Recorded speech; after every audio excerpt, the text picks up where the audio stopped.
नमस्कार बालदोस्तांनो. आपल्या आजीच्या गोष्टी या यूट्यूब चॅनलवर तुमचं खूप खूप स्वागत आहे. आज मी तुम्हाला लबाड बगळा आणि मूर्ख कावळा ह्याची गोष्ट सांगते. लबाड बगळा आणि मूर्ख कावळा. तर एका ठिकाणी एक बगळा पण राहत असतो आणि एक कावळा पण राहत असतो. तो कावळा बघायचा, रोज बघायचा, हा बगळा किती पांढरा शुभ्र आहे, किती छान आहे, किती छान आहे. हं. तर तो कावळा एक दिवस त्याला विचारतो की काय रे बगळ्या, तू एवढा सुंदर कसा, पांढरा स्वच्छ गोरा पान कसा? तर बगळा लबाड असतो. त्याला कावळ्याची मजा करायची वाटते. तो त्याला म्हणतो, अरे मी रोज अंघोळ करतो, स्वच्छ साबणाने अंग घासून घासून घेतो, दगडाने घासतो, आधी साबू लावतो, आणि दगडाने असं घासतो घासतो, त्याच्यामुळे माझी पिसं चांगली पांढरी स्वच्छ होतात.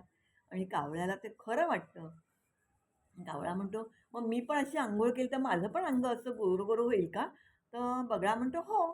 दुसऱ्या दिवशी कावळा बाजारात जातो, एक साबू घेऊन येतो, नदी किनारी जातो आणि नदीत डुबकी वगैरे मारतो, अंगाला साबू लावतो, फेस फेस फेस करतो, तरी पण काय त्याला दिसत नाही आपली पिसं गोरी झालेली.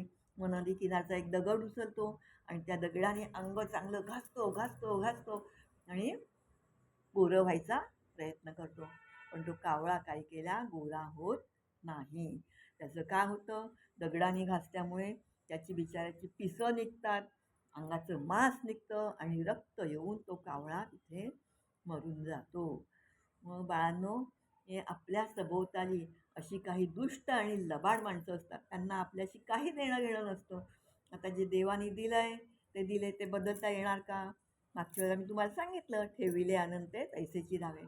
तसंच त्या कावळ्याने त्या मूर्खपणा करायला नको होता, की हे आपल्याला दिलं आहे, हे देवाने दिलं आहे, ह्याच्यात आपण काही बदल करू शकत नाही.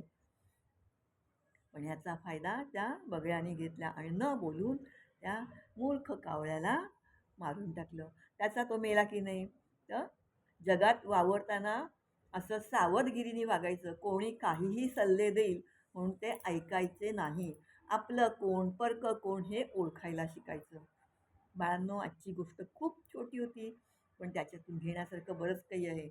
आज कुठेही जाताना, राहताना सावध राहायचं. आपल्याला कोण काय सांगतंय, ते खरंच तसं आहे का ह्याचा विचार करायचा आणि मगच कृती करायची. बाळांनो, आजची गोष्ट आवडली का? गोष्ट आवडली तर लाईक करा, शेअर करा आणि सबस्क्राईब करा. पुढच्या गोष्टीपर्यंत जय श्रीराम.